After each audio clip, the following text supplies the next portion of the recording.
오늘 허락하신 하나님의 말씀 생명 양식은 출애굽기 20장 12절 말씀입니다. 출애굽기 20장 12절 말씀을 제가 봉독하겠습니다. 내 부모를 공경하라. 그리하면 너희 하나님 나 여호와가 내게 준 땅에서 내 생명이 길리라. 이는 하나님의 말씀입니다. 아멘. 십계명은 크게 하나님께 대한 계명 1부터 4계명과 이웃에 대한 사람에 대한 계명 5부터 10번째 계명까지 기록이 되어 있습니다. 그 가운데 오늘 사람에 대한 계명 첫 번째인 부모 공경에 대해서 제5계명에 대해서 같이 은혜를 나누도록 하겠습니다. 첫 번째로 제5계명의 해석입니다. 제5계명은 출애굽기 20장 12절과 신명기 5장 16절에 기록되어 있습니다. 에베소서 6장 2절 말씀 보니까 제5계명을 가리켜 약속 있는 첫 계명이다, 이렇게 성경은 말씀하고 있죠.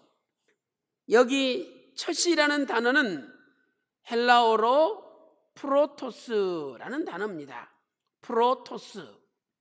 이것은 최고의 가장 중요한 이런 뜻이죠.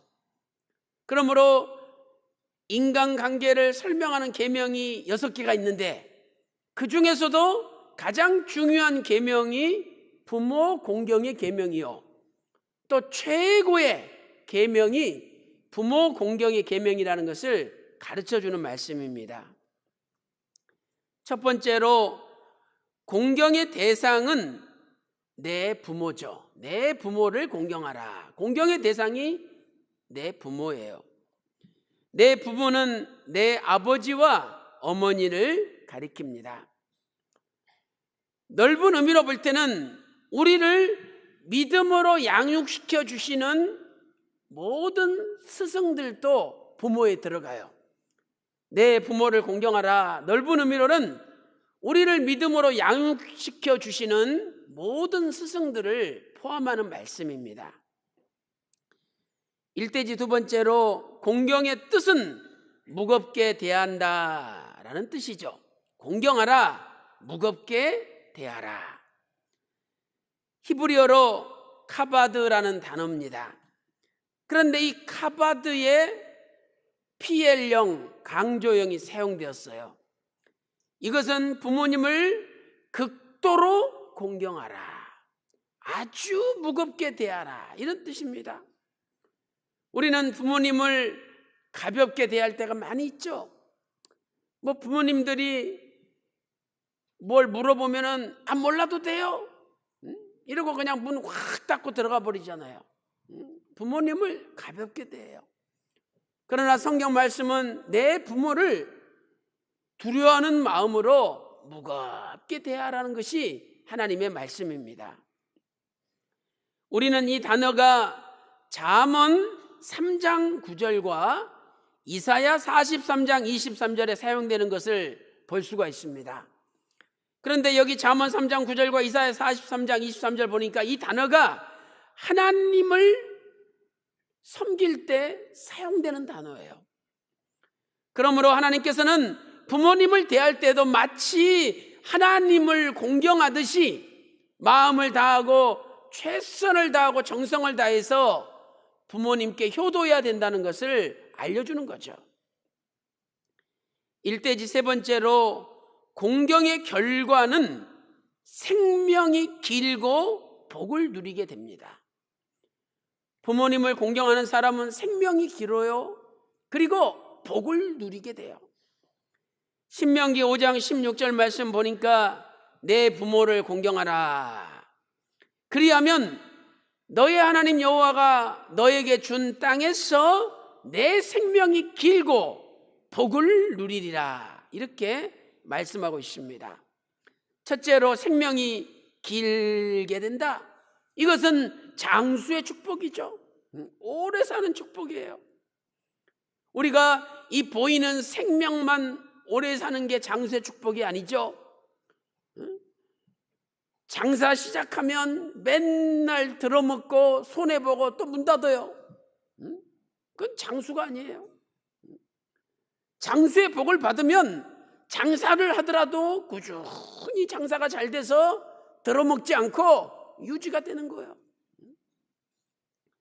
두 번째, 복을 누리게 되죠. 신명기 5장 16절 하반절에 복을 누리리라. 이 누리리라는 단어는 히브리어 야타부죠. 야타부. 이 야타부는 잘 된다, 좋다 이런 뜻이에요. 그런데 특별히 히브리어 미완료형이 사용되었죠. 그러므로 하나님께서는 부모님 공경하면 하는 일이 계속적으로 잘 되고 계속적으로 복을 누리게 해 주시겠다는 약속입니다. 그러나 반대로 부모님께 불효하는 자식은 등불이 꺼져요. 그것도 깜깜한데 등불이 꺼져요. 만약에 저와 여러분이 깜깜한 길을 가는데 후라시가 꺼졌다고 생각해 보세요. 한 치 앞도 안 보이는데 갈 수가 없는 거예요. 잠언 20장 20절 한번 보세요. 잠언 20장 20절에 자기의 아비나 어미를 저주하는 자는 그 등불이 유암 중에 꺼짐을 당하리라. 그 유암이 무슨 뜻이냐? 히브리어로 호셰크인데 이 유암이라는 것은 완전히 깜깜한 거예요. 아니 1cm 앞도 안 보이는 완전히 깜깜한 등불이 꺼지면 어떻게 가겠습니까? 갈 수가 없는 거예요. 이렇게 부모님께 불효하고 부모님을 저주하는 자식은 등불이 꺼져요. 사랑하는 성도 여러분, 오늘 저와 여러분은 등불이 꺼지는 것이 아니라 날마다 영혼의 등불이 활활 타오를 줄로 믿습니다. 킹 제임스 성경에서는 잠언 20장 20절을 이렇게 번역하고 있습니다.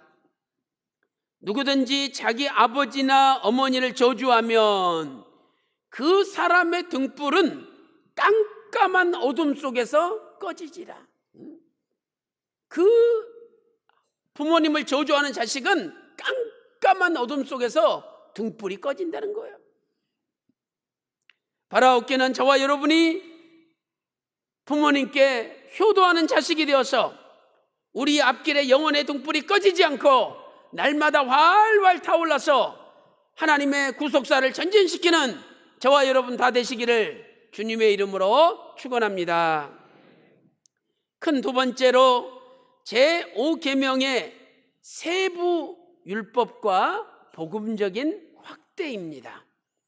제5계명의 세부 율법과 복음적인 확대.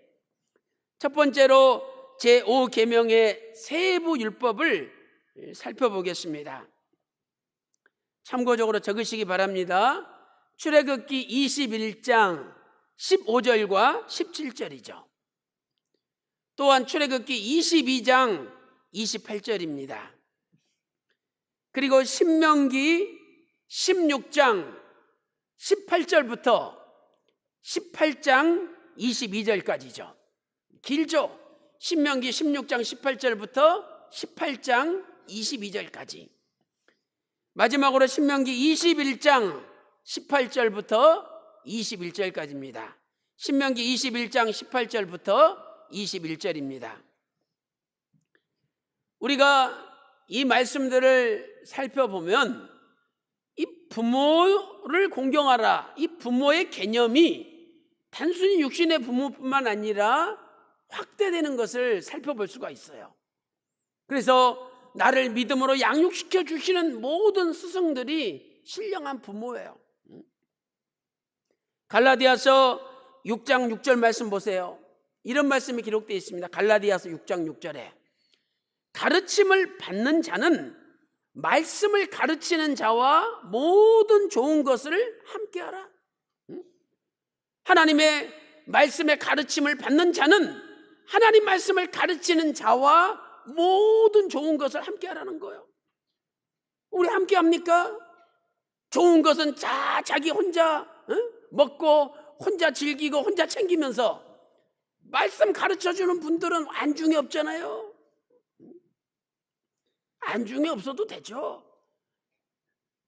무시만 안 하고 깔보지만 않으면 되는 거예요. 근데 어떤 분은 말씀을 가르쳐주는 분들을 업신여기고 무시하고 깔보잖아요. 이거 하나님 말씀에 위배되는 겁니다. 하나님께서는 육신의 부모를 공경할 뿐만 아니라 믿음 안에서 나를 말씀으로 가르쳐 주시고 인도하시는 분들을 마치 부모님을 대하듯이 공경해야 된다라고 말씀하고 있는 것이죠. 그래서 우리가 장로님들도 존경해야 됩니다. 디모데전서 6장 17절 한번 말씀 보세요. 디모데전서 5장 17절이에요. 5장 17절 한번 보세요. 잘 다스리는 장로들을 배나 존경할 자로 알되. 잘 다스리는 장로님들 계시잖아요. 그분들을 배나 존경하래요. 그러면서 하시는 말씀이 말씀과 가르침에 수고하는 이들을 더할 것이니라. 잘 다스리는 장로님들을 2배로 존경하래요. 그런데 특별히 말씀과 가르침에 수고하는 분들은 더 존경하라는 거죠. 이것이 하나님 말씀이에요. 히브리서 13장 17절 보면은요, 우리를 하나님 말씀으로 가르쳐주고 인도하는 분들을 힘들게 하지 말고 그분들을 즐겁게 만들어드리고 편안하게 만들어드리면 결국은 그게 나한테 유익이 된다는 거예요. 히브리서 13장 17절 한번 보세요. 히브리서 13장 17절 보니까 너희를 인도하는 자들에게 순종하고 복종하라. 저희로 하여금 즐거움으로 이것을 하게 하고 근심으로 하게 하지 말라. 그렇지 않으면 너희에게 유익이 없느니라. 우리를 이끌어 주시는 분들을 무시하고 늘 근심하게 만들면 나한테 유익될 게 하나도 없다는 거예요. 참으로 두려운 하나님의 말씀이 아니겠습니까? 사랑하는 성도 여러분, 오늘도 육신의 부모님뿐만 아니라 우리를 말씀으로 가르쳐 주시고 인도하시는 많은 영적 부모님들을 공경함으로 저와 여러분이 복을 받고 다 잘 될 줄로 믿습니다. 이대지 2번째로 제5계명의 복음적 확대입니다. 제5계명의 복음적 확대. 5부터 10번째 계명까지 6가지 대인관계 계명은 복음적인 관점에서 확대하여 해석을 할 수가 있습니다. 그렇다면 제5계명의 복음적인 확대는 무엇입니까? 예수님께서는 부모님을 공경할 때 입으로만 해서는 안 된다라고 확대 해석하셨습니다. 부모님을 공경한다면 부모님께 필요한 모든 것들을 드려야 된다라고 말씀하셨어요. 마태복음 15장 4절부터 6절에 이런 말씀이 기록되어 있죠. 잘 들어보세요. 마태복음 15장 4절부터 6절입니다. 내 부모를 공경하라 하시고 내 아비나 어비를 회방하는 자는 반드시 죽으리라 하셨으나, 이 율법이죠. 그럼 예수님이 이걸 복음적으로 더 확대시켜서 이제 15절부터 말씀하시는 거예요. 5절부터 너희는 가로되 누구든지 아비에게나 어미에게 말하기를 내가 드려 유익하게 할 것이 하나님께 드림이 되었다 하기만 하면 그 부모를 공경할 것이 없다 하여 너희 유전으로 하나님의 말씀을 폐하는도다, 이렇게 말씀하고 있습니다. 이게 무슨 뜻입니까? 부모님께 뭔가를 드려야 된다는 거죠. 그런데 분명히 드릴 게 있어요. 있는데도 안 드린다는 거예요. 그러면서 핑계 대기를 하나님께 다 바쳐버렸다고. 그래서 부모님한테 드릴 거 아무것도 없다고 이렇게 핑계 댄다는 거예요. 그래서 그거 이름이 뭐냐? 그 당시에 고르반이라고 불렀어요. 고르반. 마가복음 7장 11절 말씀 보니까 고르반이 뭐냐? 고르반, 하나님께 바쳐진 예물이란 뜻이에요. 그러니까 이렇게 가지고 있으면서도 야, 그거 좀 부모님 드리면 어떠냐? 아, 이거 고르반이야? 이거 하나님께 이미 바쳤어? 그러면 하나님께 바쳤으면 진짜 하나님께 바쳐야 될 거 아니에요? 바치지도 않아요. 말로만 고르반이라 그러는 지가 갖고 지가 다 쓰면서 부모 안 주는 거예요. 이렇게 하나님께 드리지도 않으면서 부모님께 드리지도 않는 그 당시에 불효적인 풍습을 예수님께서 비판하신 거예요. 사랑하는 성도 여러분, 하나님을 핑계대면서 부모 공경을 소홀히 하는 것은 바로 제5계명을 범하는 것입니다. 이 돈 쌓아놔서 뭐해? 부모님들 좀 드리고 좀 편하게 모셔. 그러면 한다는 소리가 이거 다 하나님께 바친 거야. 이러고 안 드리는 거예요. 그러면 하나님께 갖다 바쳐야지. 그 돈 바치지도 않아요. 자기가 다 쓰면서도 부모님 안 드리는 거예요. 그러면서 입으로는 고르반 이러고 있는 거예요. 오늘 우리의 삶 가운데서도 이러한 핑계가 있지는 않나 돌아보는 가운데 우리가 육신의 부모님을 잘 공경하고 나아가서 우리를 만드신 하나님 아버지를 잘 공경하는 저와 여러분 되시기를 주님의 이름으로 축원합니다. 큰 세 번째로 제5계명을 범한 자의 최후입니다. 제5계명을 범한 자는 어떤 종말을 맞이하느냐? 첫 번째 예가 압살롬이죠. 아버지 다윗에게 패역무도했던 아들 압살롬이 있습니다. 압살롬은 아버지 다윗을 왕위에서 쫓아냈죠. 그리고 패역무도하게도 아버지의 후궁들하고 대낮에 천막을 쳐놓고 왕궁에서 동침했습니다. 결국 압살롬은 다윗과의 전쟁에서 패배하고 노새를 타고 도망가다가 그 자랑하던 머리털이 상수리 나무 걸려가지고 대롱대롱 매달려 있었어요. 다윗은 죽이지 말라고 부탁했죠. 근데 요압이 창으로 3번 찔러가지고 압살롬을 죽였습니다. 또 요압의 부하들이 10명이 달라붙어가지고 완전히 그냥 세상 말로 말하면 작사를 내놓은 거예요. 사무엘하 18장 9절에서 15절 말씀 보니까 요압의 부하 10명이 집단적으로 압살롬을 에워싸가지고 쳐 죽였다라고 말씀하고 있습니다. 요압의 부하들은 압살롬의 시체를 돌로 또 던져가지고 무더기를 싸서 돌무더기 속에 묻히게 했어요.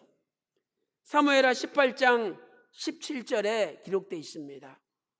참으로 아버지께 불효한 자식의 최후가 얼마나 비참한지를 우리에게 알려주고 있습니다.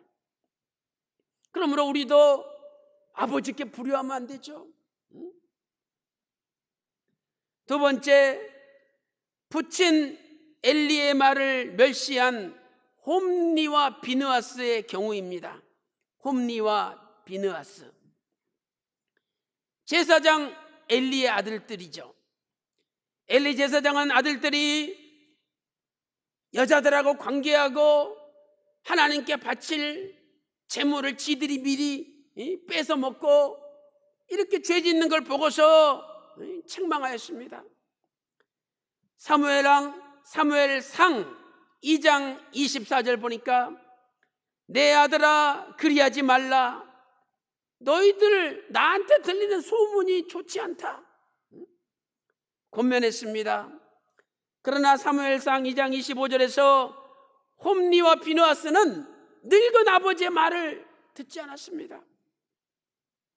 결국 두 사람은 블레셋과의 전투에서 한날 한시에 죽임을 당했다라고 사무엘상 4장 17절에 말씀하고 있습니다.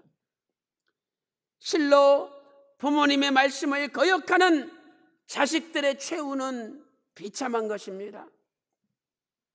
사랑하는 성도 여러분, 오늘 우리도 부모님 말씀 잘 듣고 더 나아가 하나님 아버지의 말씀을 잘 듣는 가운데 불효하지 않는 하나님께서 기뻐하시는 믿음의 자식들이 되시기를 주님의 이름으로 축원합니다.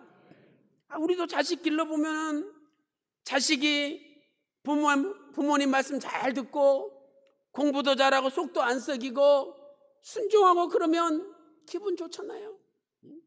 마찬가지예요. 하나님 아버지께서도 우리가 하나님 말씀에 순종하고 하나님 기뻐하시는 일을 하면은 얼마나 좋으시겠어요. 큰 네 번째로 제5계명의 구속사적인 교훈입니다. 구속사적인 교훈. 첫 번째로 에덴 동산과 제5계명에 대해서 살펴보도록 하겠습니다. 아담과 하와를 지으신 분이 하나님이시죠. 창세기 2장 7절 보니까 흙으로 사람을 지으시고 생기를 불어넣으시니 사람이 생명이 됐잖아요. 하나님께서 아담을 만드셨어요. 또한 아담의 갈비뼈로 하와를 지었다라고 창세기 2장 22절에 말씀하고 있죠. 그러므로 하나님은 아담과 하와에게 있어서 마치 부모님과 같은 분입니다. 자기를 낳아주셨으니까, 만들어주셨으니까. 그러나 그들은 선악을 알게 하는 나무 실과를 따먹고 하나님 말씀에 불순종함으로 말미암아 마치 제5계명을 범하는 죄와 같은 죄를 저질렀어요. 그들은 하나님께 자신들의 신령한 아버지께 불효했던 것입니다. 그러므로 우리가 부모님께 효도한다는 건 무슨 뜻입니까?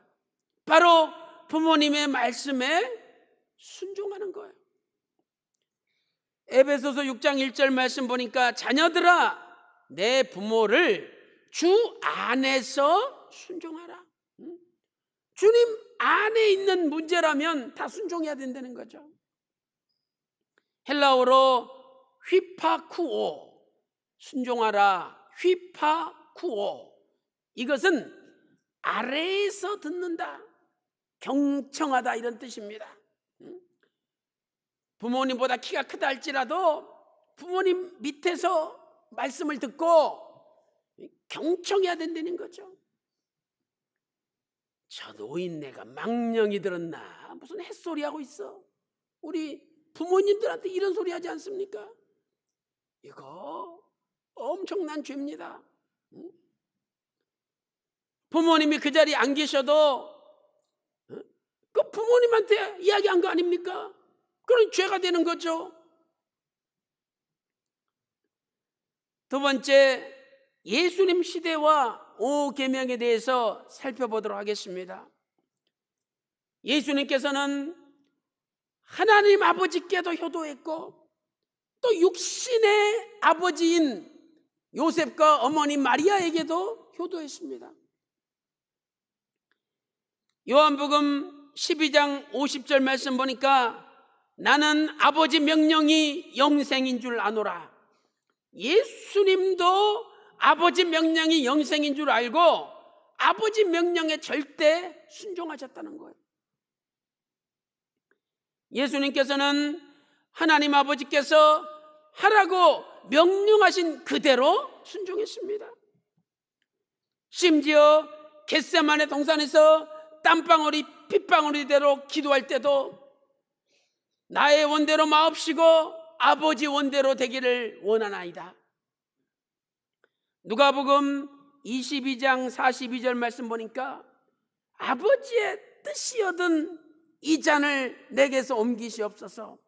그러나 나의 원대로 마옵시고 아버지 원대로 되기를 원하나이다. 모든 것을 아버지 뜻에 맡겼어요. 요한복음 10장 18절 보세요. 예수님은요, 실은 십자가를 지실 권세도 있고 지지 않을 권세도 있는 분이에요. 그러나 아버지의 뜻이 십자가를 지시는 것이기 때문에 기꺼이 아버지의 뜻 앞에 순종하셨다라고 말씀하고 있습니다. 또한 예수님께서는 육신의 부모님께도 효도하였습니다. 예수님께서 12살 때 부모님과 함께 예루살렘에 갔다가 오셨죠. 성경을 보니까 부모님을 섬겼대요. 누가복음 2장 51절을 보시기 바랍니다. 예수께서 나사렛에 이르러 순종하여 받드시더라. 육신의 부모님들을 순종하면서 받들었다는 거예요. 실은 육신의 부모들이 예수님을 받들어야죠. 왜? 예수님이 아기 예수, 어린 예수지만은 하나님이시니까.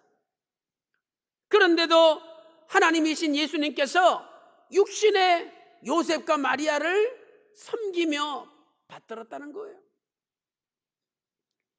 이 단어가 헬라어로 휘포타소라는 단어죠. 순종하여 받드시더라. 휘포타소. 이것은 뭐뭐 아래에서 복종하다 이런 뜻입니다. 하나님께서 피조물인 요셉과 마리아에게 복종하셨으니 아니 이 세상에 이보다 더 큰 효도가 어디 있겠습니까? 오늘 예수님께서 하나님이신데도 육신의 부모에게 복종하셨다면 오늘 저와 여러분도 나를 낳아주시고 길러주시고 나를 위해서 기도해 주시는 부모님께 복종해야 될 줄로 믿습니다. 결론적으로 오늘날에도 제5계명을 범하는 사람들이 있습니다. 오늘날에도 제5계명을 범하는 자들이 있다. 아니 내가 코가 석자인데 부모님 돌보게 생겼냐고 이런 소리 합니다. 그러나 예수님 보세요. 십자가에서 양손 양발이 못이 박히고 머리에 가시관을 쓰시고 온몸에 피투성이가 되셨는데도 끝까지 육신의 부모를 챙기는 그 예수님의 효도를 보세요. 우리는 내가 코가 석자인데 내가 지금 굶어 죽게 생겼는데 내가 다 죽어가는데 부모 지금 생각하게 생겼냐고 이런 소리 하고 있습니다. 십자가상의 7말씀 가운데 3번째 말씀이 무엇입니까? 여자여 보소서 아들이니이다. 요한복음 19장 26절에서 말씀하고 있습니다. 이 말씀은 예수님의 신성과 인성을 2가지 다 보여주는 말씀이에요. 예수님께서 마리아에게 보소서 아들이니이다 라고 고백했죠. 이것은 예수님의 인성을 나타내는 거예요. 비록 하나님께서 말씀이 육신되어 사람으로 이 땅에 오셨지만 마리아의 몸에서 성령으로 잉태되어 나셨고 그리고 요셉과 마리아 밑에서 그들의 아들로 자라왔다는 것을 인정하신 거죠. 그러니까 보소서 아들이니이다. 예수님의 인성을 나타냈습니다. 또한 여자여 이렇게 부른 것은 예수님의 신성을 나타낸 거죠. 예수님께서 어머니라고 부를 수도 있는데도 어머니라고 부르지 않고 여자여 불렀습니다. 예수님은 창조주로서 구속주로서 구원받아야 될 피조물 마리아를 대하신 거예요. 지금 예수님께서는 마리아도 예수님을 믿어야 구원받는 존재라는 것을 알려주고 계십니다. 예수님께서 십자가에서 대속을 완성하시는 그 위대한 순간에 어머니와 아들의 관계를 뛰어넘어서 타락한 인간과 속죄주라는 영원한 생명의 관계를 맺으신 거예요. 사랑하는 육신의 어머니를 구속받는 자의 반열에 앉히시는 위대한 효도가 되겠습니다. 세상에 이보다 더 큰 효도가 어디 있겠습니까? 사랑하는 성도 여러분, 가장 큰 효도는 부모님을 전도하는 것입니다. 부모님이 예수 믿고 천국 가게 만드는 것이 가장 큰 효도예요. 부모님에게 잘 먹고 잘 사시고 편안하게 모시는 것도 중요하죠. 그러나 아무리 잘 모셔도 부모님이 지옥 간다면 그보다 더 큰 불효가 어디 있겠어요? 그래서 우리는 부모님을 어떻게 해서든지 전도해서 예수 믿고 천국 가게 만들어야 되는 거예요. 부모님들이 그러죠. 야, 너 다시는 내 앞에서 예수 예자 꺼내지도 마라. 너 다시는 내 앞에서 교회 교자도 꺼내지 마라. 막 소리칩니다. 그래도 기죽지 마세요. 어머니, 그래도 내가 엄니를 사랑해서 그러는 거야. 엄니를. 응? 나 같은 자식이 어딨어? 응? 지옥에 꺼지지 않는 불 가운데 고통당할 텐데 나 그거 못 봐. 나 그거 절대 못 봐. 그렇게 한마디 해보세요. 그러면은 생각하는 거예요. 그래도 전연히 나를 생각하긴 생각하는구나. 마음에 새기는 거예요. 그러다가 결국 이제 죽을 날이 가까우면, 임종할 날이 가까우면 예수님을 찾게 되는 거예요. 말씀을 깨닫게 하는 게 진정한 효도예요. 교회 다니면서 성경도 읽지 않고 보지 않고 깨닫지도 못하는데 하나님 앞에 기쁨이 되겠습니까? 그런데 그런 분들을 하나님 말씀을 깨닫게 했을 때 그게 효도고 그게 전도 아닙니까? 사랑하는 성도 여러분, 오늘도 나를 낳아주시고 길러주신 우리 부모님들을 전도해서 부모님과 영원히 천국에서 다시 만나는 역사가 있기를 주님의 이름으로 축원합니다. 끝으로 예수님께서는 십자가 마지막 운명 직전에 육신의 어머니 마리아를 사도 요한에게 부탁했습니다. 요한복음 19장 27절에 그 제자에게 이르시되 보라 네 어머니라. 네 어머니라는 거예요. 사도 요한 네 어머니라고. 그때부터 그 제자가 자기 집에 모시니라 이렇게 말씀하고 있죠. 사도 요한이 이 말씀에 순종하여 역사 기록을 보면 마리아가 죽을 때까지 자기 집에서 극진히 봉양했습니다. 예수님께서는 십자가에서 대속사역을 완성하는 그 죽음의 고통 속에서도 끝까지 육신의 어머니의 미래를 생각하고 미래를 돌봐줬어요. 진정한 효도는 부모님의 미래를 생각하고 부모님의 미래까지도 돌봐주는 것이 진정한 효도입니다. 사랑하는 성도 여러분, 오늘도 예수 그리스도의 지극한 효도를 본받아 내가 아무리 힘들고 어렵다 할지라도 육신의 부모님을 봉양하고 더 나아가서 하나님 아버지를 봉양함으로 말미암아 네 생명이 길고 복을 누리리라 하는 축복의 말씀이 저와 여러분의 가정과 직장과 사업에 그대로 이루어지시기를 주님의 이름으로 축원합니다.